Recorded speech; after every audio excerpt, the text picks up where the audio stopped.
Olá, pessoal, tudo bem? Sou a Aline Bortoleto, professora e pesquisadora de bebidas, principalmente com foco em análise sensorial, processo de envelhecimento, de qualidade da bebida. E hoje nós vamos falar um pouquinho sobre o uso de pedaços de madeira, né, de fragmentos de madeira, propriamente dito, para a maturação da bebida. Então, isso é recentemente aprovado aí pelo Ministério da Agricultura, logicamente com toda a denominação aí de uma bebida que não é envelhecida, então, ao contrário, né, de uma bebida envelhecida em barril, o processo de maturação com fragmentos de madeira é diferente. Então, o fundamento, a ciência desse processo é uma outra ciência, o fundamento e a forma de uso também é uma forma específica. E existem diversas técnicas para a gente trabalhar e para a gente testar, né, desde a quantidade, ou seja, a concentração que a gente vai usar do pedaço de madeira, aos tipos de pedaços de madeira,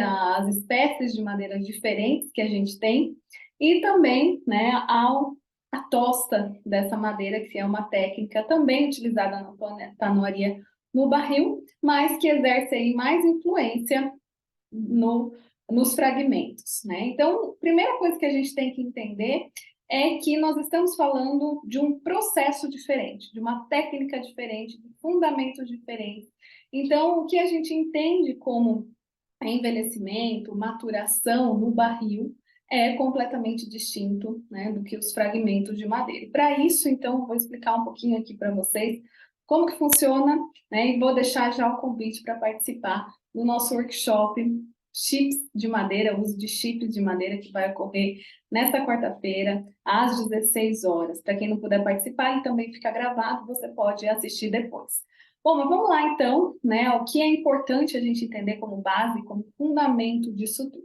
A primeira coisa é que nós entendemos os diversos tipos e estilos de fragmentos que a gente tem aqui, né? Então, aqui eu tenho, por exemplo, dadinhos, que são pedacinhos em cubo, né? Eu tenho esses pedaços aqui, que são um pouquinho maiores, né? Mais ou menos de 5 centímetros por 1, né?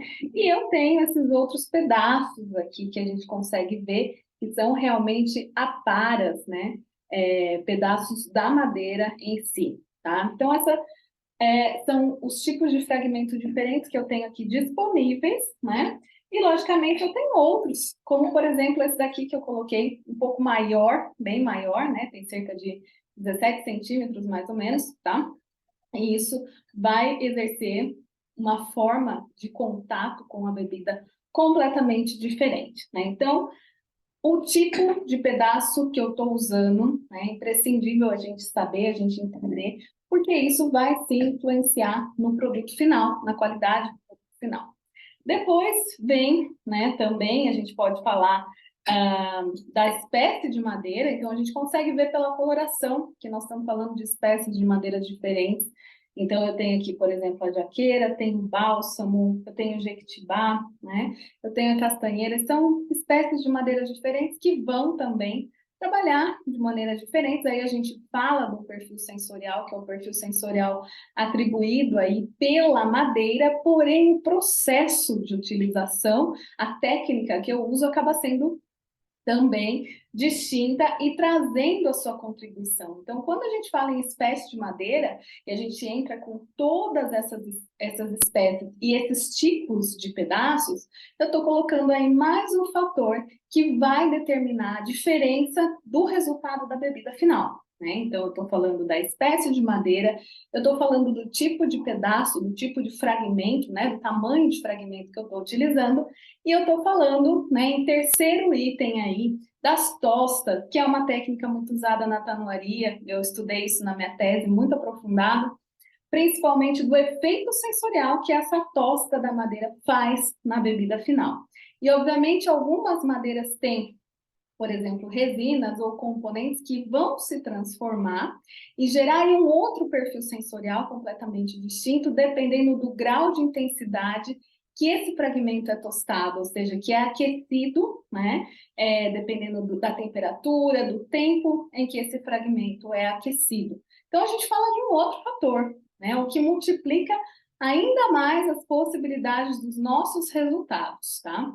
E para a gente não ir aí, sim, completamente, né, alienado sobre o que eu vou fazer, vou começar a testar qual que é a concentração que eu uso, qual que é a graduação alcoólica da bebida, eu vou fazer testes, né, aleatórios. Não, eu preciso entender também o fundamento disso tudo.